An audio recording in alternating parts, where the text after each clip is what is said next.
Felipe Luiz faz mudança no time e gera polêmica nos bastidores do clube. Salve nação rubro-negra, estamos chegando com todas as notícias do clube mais amado do Brasil. Hoje tem Botafogo e Flamengo pelo Campeonato Brasileiro. Pressionado pelas últimas atuações, o Mengão não pode pensar em outro resultado a não ser a vitória.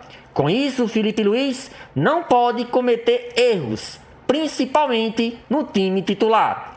Pedro confirmado na equipe e a dúvida do momento fica no meio-campo. Pulgar ou Alan? Para vocês, quem deve ser titular? Chega, participe e deixe a sua opinião nos comentários. Vamos acompanhar tudo sobre o Flamengo agora. A Duda continua com a gente porque vamos falar de Flamengo. Tá 3 pontos atrás do Palmeiras e precisa vencer o Botafogo para continuar ali na briga pela liderança. Lembrando, inclusive, que domingo tem confronto direto com o Palmeiras, ou seja, são 2 jogos decisivos para o Flamengo na sequência, né, Duda?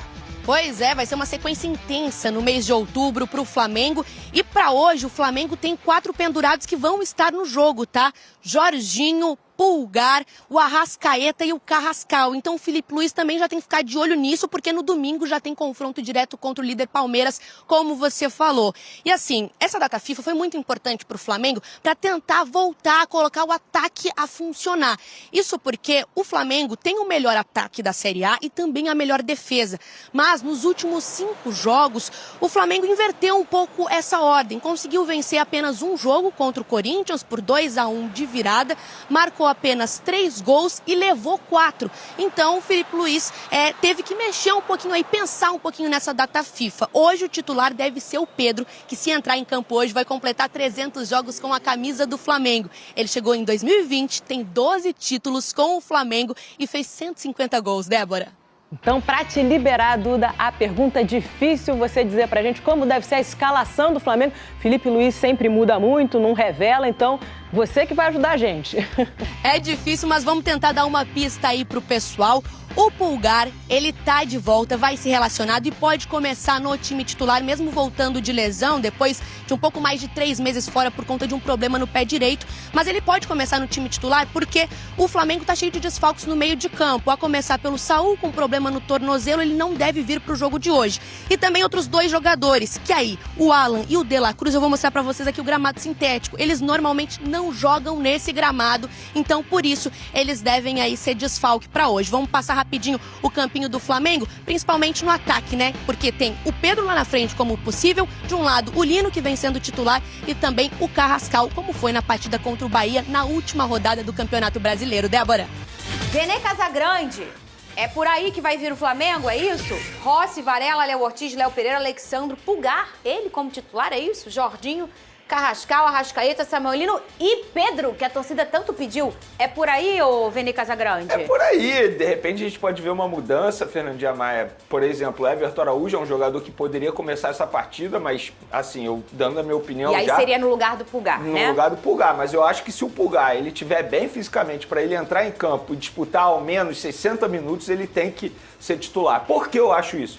Porque o Everton Araújo, a gente já sabe o que ele vai entregar. E o que ele vai entregar, a gente sabe que, assim, é comum, tá? Isso aqui não é um demérito a um jogador. Eu estou fazendo uma comparação com os demais jogadores da posição dele no atual elenco do Flamengo. Não é que ele seja um jogador ruim, mas ele está abaixo dos demais. Inclusive, está muito abaixo do Pulgar. Então, o Pulgar fica aquela dúvida de como ele vai voltar depois de um longo período. Muito tempo, né, exatamente. Ele não entra em campo desde o dia 29 de junho. É muito tempo parado. Mas, repito, se ele estiver bem fisicamente para jogar pelo menos 60 minutos, na minha concepção, ele tem que ser o titular, embora ele seja um jogador pendurado e já pensando no outro jogo, mas enfim, não tem jeito. Para mim, ele tem que ser titular. No ataque, de repente, a gente pode ver um Gonzalo Plata surgindo, mas eu acho que é basicamente isso aí. Eu não tenho a informação de qual escalação vai a campo, mas soube que o Pedro deve ser titular e eu acho que o Pedro tem que ser titular. Então, assim, embora o Bruno Henrique, a gente saiba também que é um jogador extremamente decisivo nesse tipo de confronto, em clássico, é rei dos clássicos, mas eu acho que se o grande problema do Flamengo é finalização, inclusive até estava estudando o time do Flamengo para poder fazer o programa, o Flamengo precisa de 14 finalizações para marcar um gol. Isso, para mim, é um aproveitamento horrível para os jogadores que o Flamengo tem no setor ofensivo.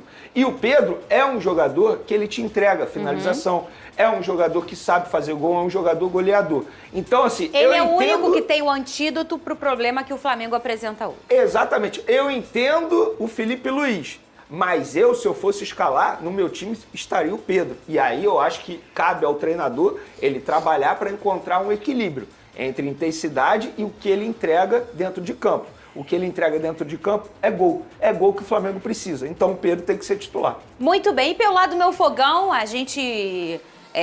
não foi uma apuração nossa, tá? A gente até viu os sites falando, inclusive os nossos colegas lá do Globo.com, especulando que esse vai ser o provável Botafogo, tá? Vocês sabem que meu drone não fala e antes de clássico nem sobe.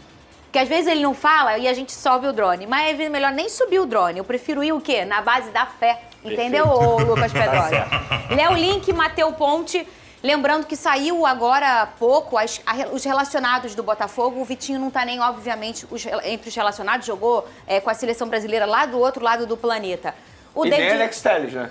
Porque eu vi gente dizendo também, que ele iria pro jogo e ele não foi pro jogo. E o David Ricardo e o Barbosa. Lembrando que os dois são pé esquerdo, né? Então a gente tá vendo aqui uma improvisação na zaga.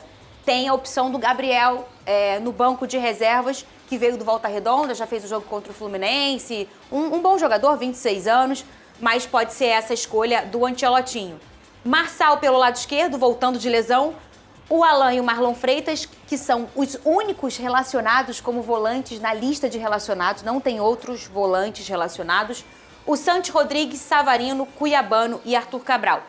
Reparem aí que pode já existir mais uma vez, isso não é incomum na temporada, uma improvisação do Cuiabano como um ponta esquerda. E aí tem um problema, que é, se você começa com o Marçal, que tá voltando de lesão, e aí você tem o Cuiabano, né? E você pode botar o Cuiabano ali pro lado esquerdo e tirar o Marçal, mas também o Marçal, ele é um cara que pode fazer a zaga caso aconteça alguma coisa. O Botafogo tá indo na base do é o que eu tenho, né? É o que eu tenho e vambora. Mas um é o que eu tenho, Pedrosa, que é um time com muita qualidade, né? Claro.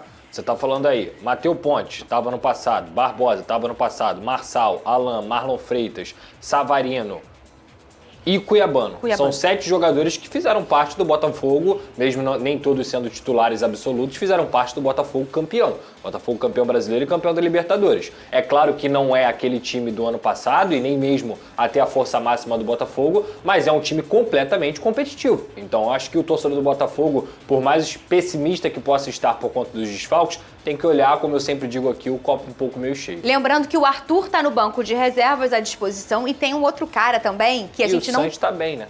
O Santos tá muito bem.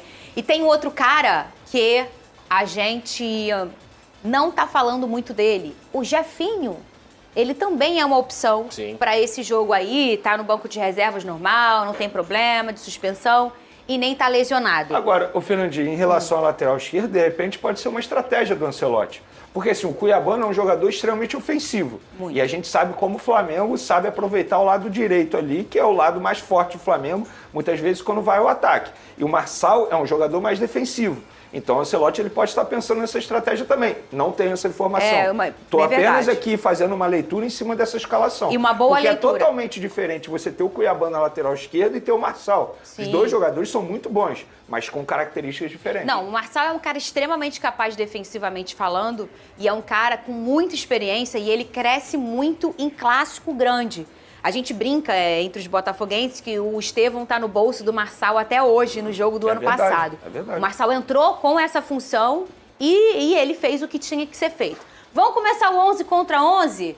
Léo Link ou Rossi? Começa com você, Lucas Pedrosa.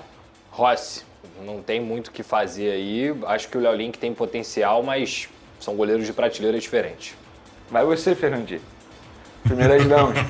Eu não vou fazer clubismo hoje. Não. Porque eu queria desempatar. Tá, Léo Link, vai, Vene. Eu ia desempatar. Porque se eu falo Rossi, a gente já ia mudar logo, entendeu? Vai, Vene, desempata, Vene. Não, eu vou no Rossi. Faz boa, tá o Rossi, né, gente? Embora ele tenha dado mole aí em algumas partidas, eu até mencionei isso aqui durante os nossos programas, mas, inclusive, ele foi eleito o melhor goleiro do último mês no Campeonato Brasileiro. E eu acho que não é nenhum absurdo, ele vem fazendo boas partidas. E ele coloca o Flamengo nas penalidades, né? Ainda tem ele isso. coloca o Flamengo Tem na isso. outra fase da Libertadores. O momento é melhor. É essa hora que o goleiro tem que mostrar quem ele é, e ele fez isso. Contra o goleiro do Estudiantes, que era um goleiro pegador de pênalti do Uruguai. Então, assim, ele tá numa fase espetacular. Matheus Ponte ou Varela? Vai você, Vene, começa você. Varela vive um grande momento na carreira, inclusive, arrisco a dizer que é o melhor momento da carreira dele. Está vivendo um grande momento na seleção uruguaia, enfim, dando assistência. E no Flamengo, hoje, para mim, ele é titular absoluto, vive um grande momento, então eu voto no Varela.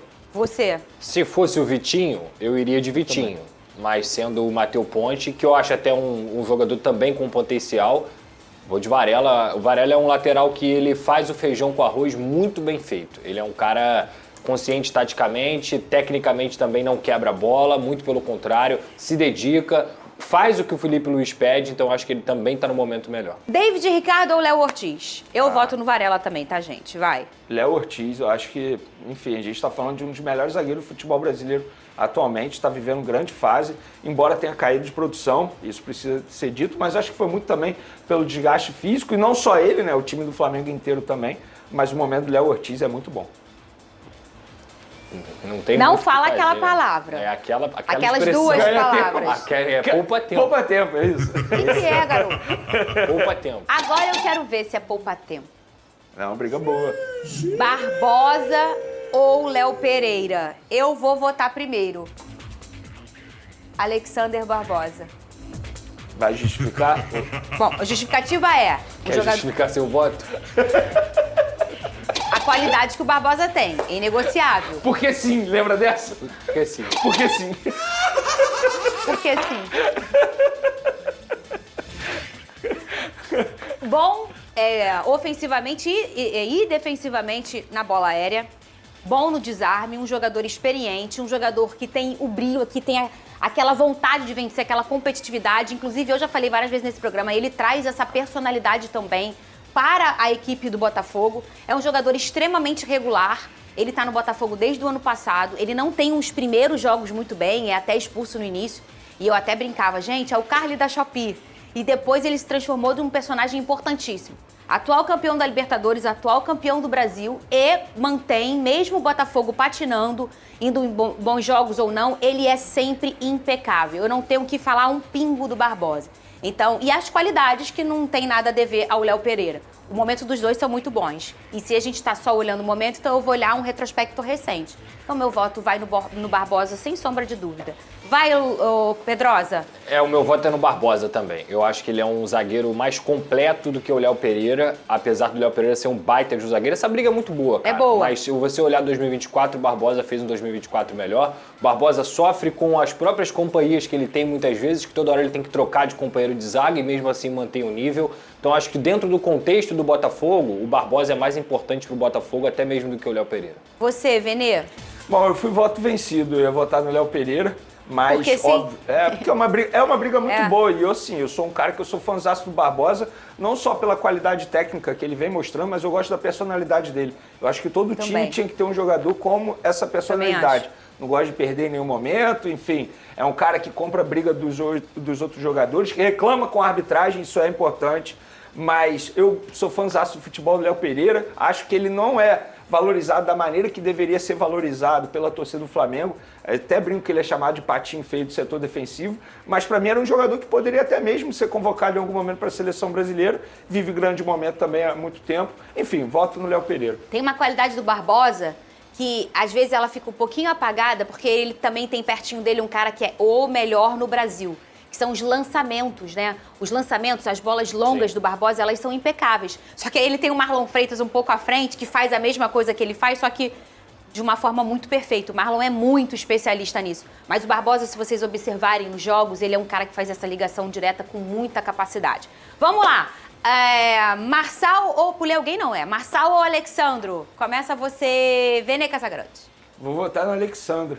Embora é um jogador que a gente sabe aí que sofre com problemas físicos, mas todas as vezes que ele fica à disposição no Flamengo, é um jogador que dá conta do recado e hoje, sem sombra de dúvidas, titular absoluto. E o Marçal, eu sou também fãzaço do futebol do Marçal, jogador importante pela personalidade também, pela experiência dele, mas é um jogador que joga menos que o Alexandre, então vou votar no Alexandre. Pedrosa. Marçal é bom jogador, mas o Alexandre, na posição dele, no Brasil, ele é craque. Ele é um cara que faz as coisas diferentes e aí ele é muito acima do normal defensivamente e ele também praticamente não erra com a bola no pé, tem uma liderança absurda. É uma pena que ele não esteja apto, de fato, porque senão, para mim, ele seria o titular, inclusive, da lateral esquerda da seleção brasileira. Alexandre. Alan ou Alan? O meu é Alan, tá? O teu é Alan, né? O meu é Alan. Alan ou Pulgar? Pedrosa. Cara, difícil, né? Difícil porque o Pulgar tá voltando de lesão, o Alan também não é um cara tão constante no time do Botafogo. Perdeu vaga pro Newton, se for colocar dentro da hierarquia, ele é até a terceira opção. Lembrando assim, a gente fala tanto de humanidade nesse programa, né? Sim. O Alan, ele perde um pouco da temporada ali, até a vaga dele pro Newton, porque ele passa uma complicação muito grande na família, ele perde um filho. Então, Sim. Isso chacoalhou muito a questão do Alan nessa temporada. E isso não tem muito tempo, tem um mês mais ou menos, que foi no momento em que a esposa estava gestante ainda e aquilo foi passando com algumas dificuldades. Então a gente também olha esse lado humano. Ele não sofreu lesões, Sim. mas a questão dele foi, né, no coração. Foi Vai, fora de campo. Pedrosa, exatamente. Mas é isso, eu acho que é um jogador que ele já teve o seu auge, o Alan. Se você for comparar a carreira de cada um, a carreira do Alan é muito maior do que a do Pulgar, é uma carreira impressionante. Mas hoje eu não posso votar no Alan porque eu acho que o Pulgar hoje é um jogador melhor. Ô, Vênia Casagrande, é porque a gente olha o momento e os dois não têm o momento, né? Então, exatamente. Se eu sou dirigente e vou contratar um jogador, sem sombra de dúvidas, eu contrato o Pulgar. Mas eu preciso ser coerente. Se eu tô votando em momento, o Pulgar nem jogando tava. Mas o Alan também... Mas que eu falei, é por isso que é difícil. Mas eventualmente ele entrou em campo durante esse período. E foi bem. De junho pra cá. No Mundial, por exemplo... Ele arrebentou nos jogos. Mas desde isso tem 3 meses, né? Aí depois contra a LDU já não foi tão bem assim. Mas ele pelo menos fica à disposição. O Pulgar fica. Sabe, se eu for votar, beleza, se eu for fazer o voto aqui, vota desses então dois na jogadores, técnica, porque você na temporada, o que eles performaram na temporada inteira. Porque, de fato, o Alan não vem jogando Vota desde nas junho. características, porque como não tem momento... Então vamos lá, eu vou votar no Pulgar, então. Porque era um jogador que eu contrataria nesse momento. Que eu acho um jogador, assim, um baita como jogador. Os dois não tem momento, eu também acho que eu voto no Pulgar. Porque se a gente for pensar, se a gente pegar o auge recente dos 2 últimos anos de Pulgar, cada um, Pulgar, entendeu? Pulgar. Então, a regularidade... A gente vai partindo para outras características, Se né? quiser burlar o sistema, dá pra fazer Jorginho e Marlon Freitas. Na Mas dupla de volante. Não, o Jorginho e o Marlon Freitas. Lado a lado. Compreendeu? Burlar o sistema. Não. Tipo, ele montar o time com Marlon Freitas e Jorginho que ele tá falando. Porque Pulgar e Alan não jogam. Ah, sim. Entendeu o que eu tô falando? Não seria um absurdo. Mas aí, no fim das contas, vai atrapalhar a cotar. É que eu tive que tomar um Lucky Day hoje, aí eu dormi um doce, aí eu fico meio confusa. Vai! Marlon Freitas ou Jorginho? Marlon Freitas... Pô, Jorginho, assim, eu sou fãzaço do Marlon Freitas, joga muita bola. Mas, gente, eu considero o Jorginho a melhor contratação do futebol brasileiro na segunda janela. Chegou, não sentiu nem um pouco o problema de atuar no futebol brasileiro, a primeira vez que ele atua aqui. Vestiu a camisa do Flamengo pela primeira vez no Mundial de Clubes, que é extremamente difícil. Mostrou personalidade ao bater um pênalti também nessa competição. Jorginho joga muita bola, voto no Jorginho. Pedrosa. Eu sou fã do Marlon Freitas, pra mim é um cara diferenciado com a bola no pé e já faz grandes temporadas há um bom tempo, pelo menos 3 anos aí jogando muito bem com a camisa do Botafogo, mas também acho que são jogadores de prateleiras diferentes. Talvez em outro momento eu pudesse votar no Marlon Freitas, o Marlon Freitas do ano passado, talvez do início do ano que ele estava jogando muito ainda também, mas esse Jorginho eu acho que é um cara totalmente diferenciado.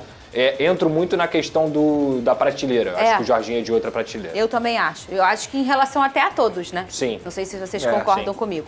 Santos Rodrigues ou Carrascal? Vene Casagrande primeiro. Difícil, porque o Santos ele vive uma crescente boa demais. Mas eu vou votar no Carrascal pelo bom momento dele com a camisa do Flamengo. Um jogador que me surpreendeu muito de maneira positiva.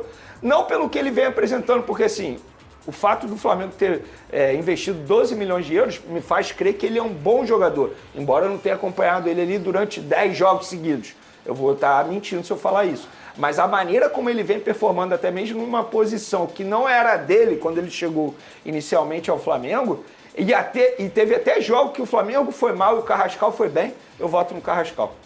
Você. Santi Rodrigues. Eu acho que o Carrascal é um jogador melhor do que o Santi Rodrigues, mas se você for pegar os últimos jogos, o crescimento do Santi Rodrigues é um crescimento que talvez nenhum jogador do Botafogo tenha tido no último mês, nos últimos 2 meses, assim. Então acho que hoje ele é muito importante pro Botafogo e o Carrascal não tem o mesmo nível de importância dentro do Flamengo que o Santi Rodrigues tem dentro do Botafogo. Então eu vou votar no Santi Rodrigues dessa vez. Eu ia votar no Santi, eu ia empatar para você desempatar. Eu também voto no Santi Rodrigues. A crescente dele é muito grande. Ele tem se transformado num jogador que acaba sendo a esperança do torcedor. Ai, cara, o Santos vai jogar bem hoje. Ele é um jogador insinuante. O Carrascal também é. As características são, vamos dizer assim, parecidas, né? Até porque eles jogam na mesma posição. Mas eu acho que o momento do Santos é melhor. E eu acho que a crescente do Santos ela é implacável. Eu acho que faz isso ele ganhar nesse momento. E tem um outro detalhe. Ele disse, Fer, ganhando hoje, te dou la camiseta. Ou seja... Se tudo der certo, em todas as forças que eu já chamei lá em casa, entendeu? Então por isso que você falou que estava preparando espaço no armário, ou seja, você já conta com a vitória. É ruim, né? Olha só, nesse corte eu não morro. Nesse corte eu não morro. É verdade. Justifique seu voto, vou ganhar a camisa. Porque sim. Porque sim, era bom demais. Eu sempre meti essa na prova. Porque olha, sim, ué. desse corte, nenhum botafoguense morre. Eu até queria que morresse, sabe? Desse jeito, mas não, a gente não é assim. Ai, vambora! Não tem como, a gente não... Por que não? Porque é personalidade, porque sim. Savarino ou Arrascaeta? Ah, já sei qual é o voto dele. Poupa tempo, a gente tem pouco tempo no programa. Bora, poupa tempo. Respeita o meu Savarino. Estamos falando do melhor jogador do futebol brasileiro. Respeita o meu Savarino. Vírgula. Que também é o maior gringo do futebol brasileiro. Hoje é poupa tempo. Toma! Em outra época, poderia ter debate. Debate bom, inclusive. Bom Hoje, debate. Hoje é difícil. Pô, o Savarino de 2024, nossa senhora. Jogou muita bola. Muita bola, muita bola. E tem números incríveis. Sabia que na era SAF, ele é o segundo jogador com mais participações em gols. Lembrando que ele não tem tanto tempo assim de Botafogo. Ele vai fazer 2 anos ainda. E ele é o segundo jogador com mais participações em gols na era SAF. Mesmo ele não jogando tanto, ele tá sempre carimbando o nomezinho dele. E você vê o tamanho do equilíbrio dele. O primeiro é o Tiquinho Soares com 59 participações em gols. Sim. O segundo é ele com 20 gols e 19 assistências. Olha o equilíbrio perfeito entre eu preciso marcar e eu preciso fazer você marcar. Cuiabano ou o Samuel Lino? Lucas Pedrosa, você primeiro. Eu vou votar primeiro. Cuiabano, bom e novo, meu camisa 6, arrebentando, garoto bom, garoto maravilhoso, um dos grandes nomes da temporada do meu fogão. Ainda bem que ele bateu e voltou. Eu não sei se eu vou conseguir cruzar esse ano sem meu menino camisa 6. Vote você. Deixa se vai empatar. Vota você, Vene Casagrande. Vai empatar, não? Não. Vamos lá. Pro povo entender. Eu gosto disso. Pro povo entender. O respiro. O Chevette de 98. Eu já tô pensando naquele maldoso do corte. Que viraliza sempre. Mas vamos lá. Eu acho o Samuel Lino mais jogador que o Cuiabano. O Samuel Lino é o melhor jogador que o Cuiabano. Mas se o meu voto e o de vocês é momento, o momento do Cuiabano é melhor. Gente, hoje o Cuiabano, eu arrisco a dizer que talvez seja o jogador mais importante do Botafogo, em todos os sentidos. Ao lado do Barbosa, porque ele vai bem lá no ataque, no setor ofensivo, inclusive, segundo essa escalação, ele vai jogar de ponta, e ele também vai bem na zaga quando ele atua de lateral. E o Samuel Lino, a gente vem fazendo críticas aqui, caiu o desempenho, perdeu um gol que o atacante não pode perder. Então, eu repito, você que vai cortar para viralizar, o Samuel Lino é mais jogador, mas eu vou ser coerente no meu voto. O momento do Cuiabano é melhor. Muito então, bem, Pedrosa. Eu acho que o teto do Samuel Lino é maior do que o do Cuiabano. Ele vai alcançar um nível de futebol, ou teoricamente vai alcançar, que o Cuiabano talvez nunca consiga. Eu acho que o Samuel Lino é um jogador mais habilidoso, é um cara que tem outros trejeitos e tudo mais. Mas hoje... Até porque não são caras da mesma função, hein, gente? O Cuiabano é lateral, esquerdo. Não, mas né? ele joga muitas vezes de ala. Não joga, mas eu digo assim, na essência e na natureza dos jogadores, é até difícil fazer essa Você comparação. sabe quando o Samuel Lino chegou ao Flamengo, teve gente dizendo que o Samuel Lino é um cuiabano melhorado. É mesmo? É, teve. Teve isso, não teve? Não, e assim, eu acho que hoje o Cuiabano é um jogador mais pronto pro que se pede dentro do futebol brasileiro do que o Samuel Lino. O Cuiabano faz gol, o Cuiabano participa com assistência, ele compete o tempo inteiro, ele é um cara que dá um fôlego pro Botafogo absurdo. Então assim, repito, pra mim o teto do Samuel Lino é maior. Ele tá devendo ainda e acho que é um período de adaptação. Talvez, quem sabe, na próxima temporada ele possa fazer tudo que a gente imagina que ele tem capacidade. Mas hoje eu fico com o Cuiabano. Pra finalizar, Arthur Cabral ou Pedro? Começa com você, Lucas Pedrosa. Ah, essa aí é poupa-tempo também. Poupa-tempo não. Fala assim do meu 98. Eu gosto do Arthur Cabral, mas eu acho que o Pedro é um jogador que mesmo não vivendo a grande fase dele, ele é muito habilidoso, ele é muito técnico, ele faz pivô, ele faz gol. Acho que tá devendo também nessa temporada, mas o Arthur Cabral também não tá sendo o jogador que eu imaginei que ele ia ser. Eu acho que tá faltando um pouquinho de Arthur Cabral, tanto é que até perdeu a posição em alguns jogos pro Cris Ramos. Então eu vou ficar com o Pedro, cara. Nessa aí, por achar que o Pedro é um jogador melhor.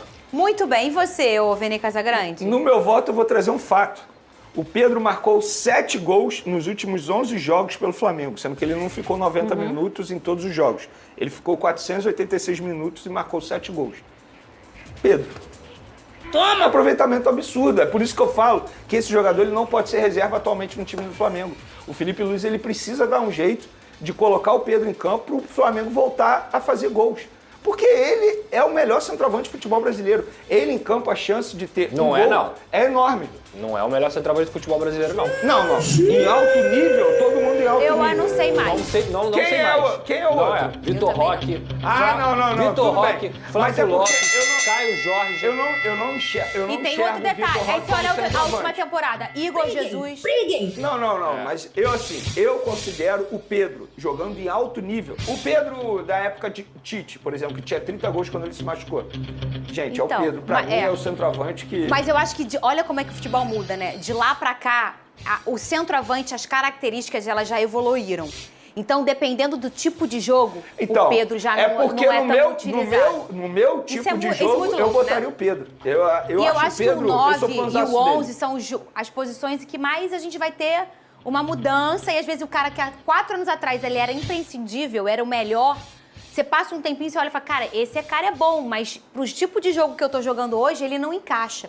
Isso é meio louco, né? Eu acho que a gente vê isso com o Verratti, a gente vê isso com o Cano, às vezes, também, né? Algum tipo de jogo que É porque, por exemplo, não é o ideal pra Verratti e eles. Cano tem perfis Eu parecidos não tô com o comparando Pedro. com o Pedro, não, tá? Eu tô falando de Centroavante e característica. tal. É. O Caio Jorge é um bom nome também. É um bom centroavante que te entrega outras valências.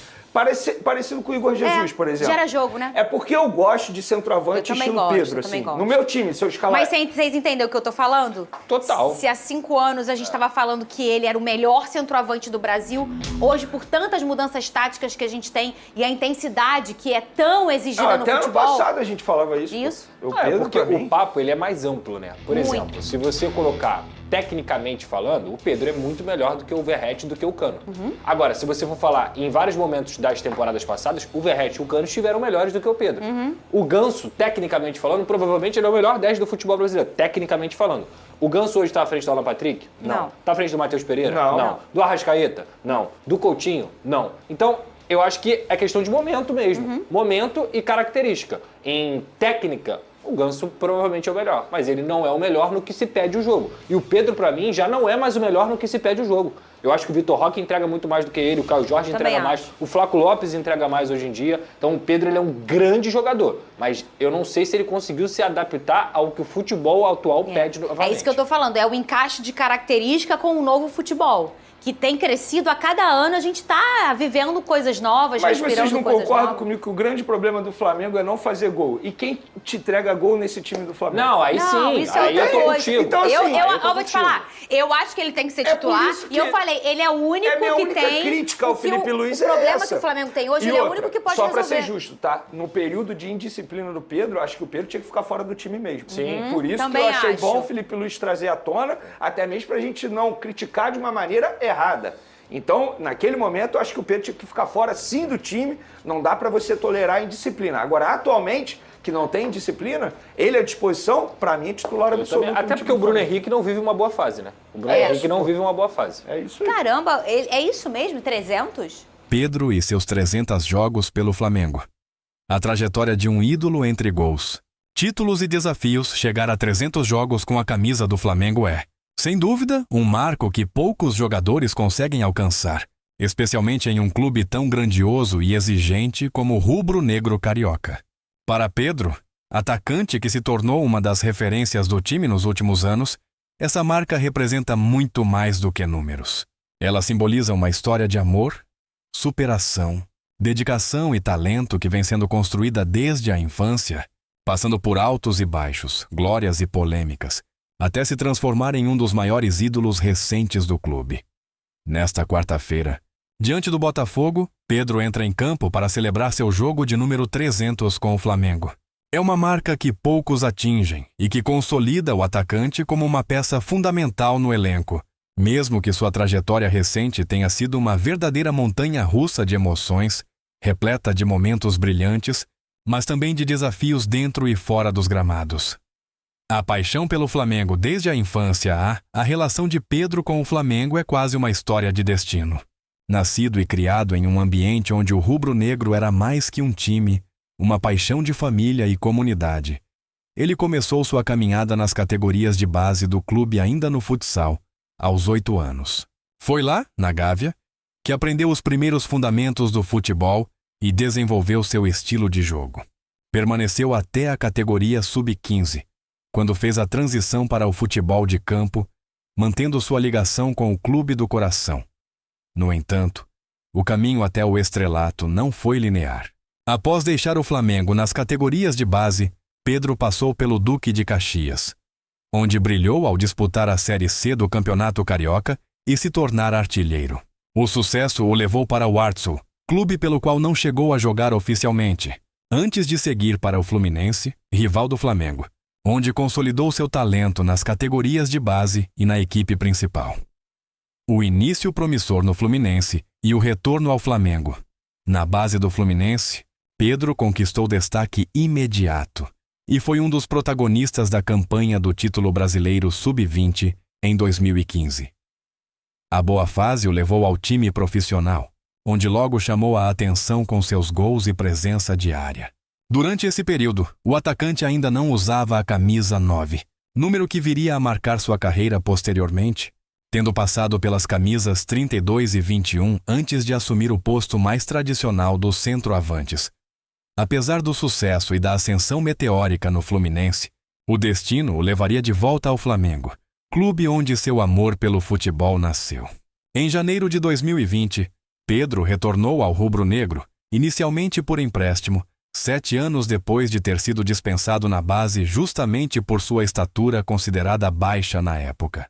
Com alguns centímetros a mais e uma maturidade técnica muito superior, o atacante iniciou uma nova fase em sua carreira que se tornaria a mais vitoriosa até então.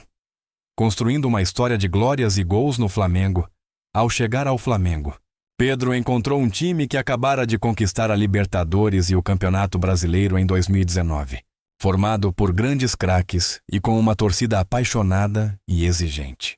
A missão era clara: contribuir para manter o time no topo. E foi exatamente isso que ele fez, com gols. Muitos gols.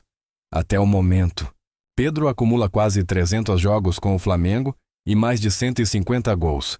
Uma média impressionante de um gol a cada 2 jogos. Algo que o coloca entre os atacantes mais eficientes da história recente do clube. Seus gols foram marcados contra 53 adversários de 9 países diferentes, incluindo partidas nacionais e internacionais, o que mostra a sua capacidade de manter o desempenho em diferentes competições e contextos. Entre os times da Série A de 2023, Pedro só não marcou contra 3: Atlético MG, Ceará e Mirassol, reforçando seu faro de gol contra praticamente todos os adversários da elite do futebol brasileiro. O auge, 2022, o ano de consagração, e o título de Rei da América, o ano de 2022 marcou o ápice da carreira de Pedro até aqui. Com números impressionantes e uma série de títulos, ele se consolidou como um dos melhores atacantes do continente. Foi protagonista no tricampeonato da Libertadores, marcando 12 gols em 13 jogos, um feito que o levou a ser artilheiro da competição e eleito o Rei da América, o maior prêmio individual do futebol sul-americano. Além disso, Pedro terminou o ano como artilheiro do Flamengo ao lado de Gabigol, com 29 gols no total, mostrando que era uma peça fundamental tanto em competições nacionais quanto internacionais. Seu desempenho de alto nível chamou a atenção também da seleção brasileira, e o sonho de disputar uma Copa do Mundo se tornou realidade. A Copa do Mundo de 2022 e a consagração na seleção convocado para a Copa do Mundo do Catar. Pedro teve a oportunidade de vestir a camisa da seleção brasileira na competição mais importante do futebol mundial. Ele esteve em campo em partidas contra Camarões e Croácia, ganhando experiência em um palco de elite e mostrando seu potencial para o mundo todo. Apesar de não ter sido o protagonista absoluto do Brasil no Mundial, a convocação e a participação nos Jogos serviram para consolidar sua carreira e ampliar ainda mais seu prestígio como atacante em alta. Polêmicas e desafios. O lado difícil da trajetória. Nem tudo foi fácil para Pedro nessa caminhada com a camisa do Flamengo. Como em toda a grande história de amor, houve momentos de tensão, polêmica e drama que testaram seu caráter e sua relação com o clube, a torcida e a comissão técnica. Um dos episódios mais marcantes aconteceu após uma partida contra o Atlético MG, em Belo Horizonte, pelo Brasileirão de 2023. No vestiário, o preparador físico, Pablo Fernandes, questionou Pedro por não ter se aquecido junto com o grupo. A situação degenerou em agressão física. Pablo deu 3 tapas no rosto do atacante, que reagiu e acabou levando um soco. O caso foi parar na polícia, gerando repercussão nacional. O preparador foi demitido e Pedro multado por se recusar a realizar o aquecimento. A lesão grave e o período longe dos gramados. Outro grande obstáculo na carreira do atacante veio em setembro de 2024, durante um treino da seleção brasileira. Pedro sofreu uma ruptura no ligamento cruzado anterior do joelho esquerdo, em um lance isolado, que o afastou dos gramados por cerca de 7 meses. Naquele momento, ele vivia o melhor momento de sua carreira, sendo o artilheiro da seleção brasileira e mostrando grande fase com o Flamengo. A lesão foi um duro golpe, mas também um desafio que o atacante enfrentou com coragem e determinação, fazendo uma recuperação intensa para voltar o mais rápido possível. O retorno e a busca pela retomada da forma Pedro voltou a ser relacionado pelo técnico Filipe Luís no confronto contra o Central Córdoba, pela Libertadores, em abril, após um longo processo de recuperação. Nas redes sociais, ele compartilhou sua luta e o sofrimento durante o período de reabilitação, emocionando torcedores e mostrando sua resiliência. No entanto, a volta não foi tranquila. Recentemente, Pedro enfrentou problemas disciplinares dentro do Flamengo. Seu comportamento em alguns treinos e a insatisfação com o desempenho da equipe em certas derrotas geraram desconforto entre colegas e a diretoria. O conflito com Filipe Luís e a virada na temporada, a situação culminou em uma entrevista coletiva do técnico Filipe Luís, que criticou publicamente a postura do atacante, chamando-a de lamentável, mas ressaltando sua importância para o elenco. O episódio gerou grande repercussão e, surpreendentemente, acabou sendo o ponto de virada para a relação entre jogador e treinador. Filipe Luís afirmou que não era necessário gestos de carinho ou aproximação, mas sim profissionalismo e resultados dentro de campo. Ele deixou claro que deseja vencer, independentemente de abraços ou cordialidades, e que está disposto a seguir com Pedro ou substituí-lo caso não haja compromisso. O legado e o futuro de Pedro no Flamengo, com quase 300 jogos, dezenas de gols e uma coleção de títulos, Pedro é hoje um dos principais nomes do Flamengo e um exemplo para as novas gerações. Sua história de superação, amor ao clube e a entrega dentro de campo consolidou seu status de ídolo. Mesmo diante dos altos e baixos, o atacante continua focado em sua carreira e disposto a escrever novos capítulos de sucesso, sempre com a missão de ajudar o Flamengo a conquistar mais títulos e manter a hegemonia no futebol brasileiro e sul-americano. A torcida, que acompanhou sua trajetória desde os primeiros passos, sabe que ainda há muito para Pedro mostrar e que sua história com o Flamengo está longe de terminar.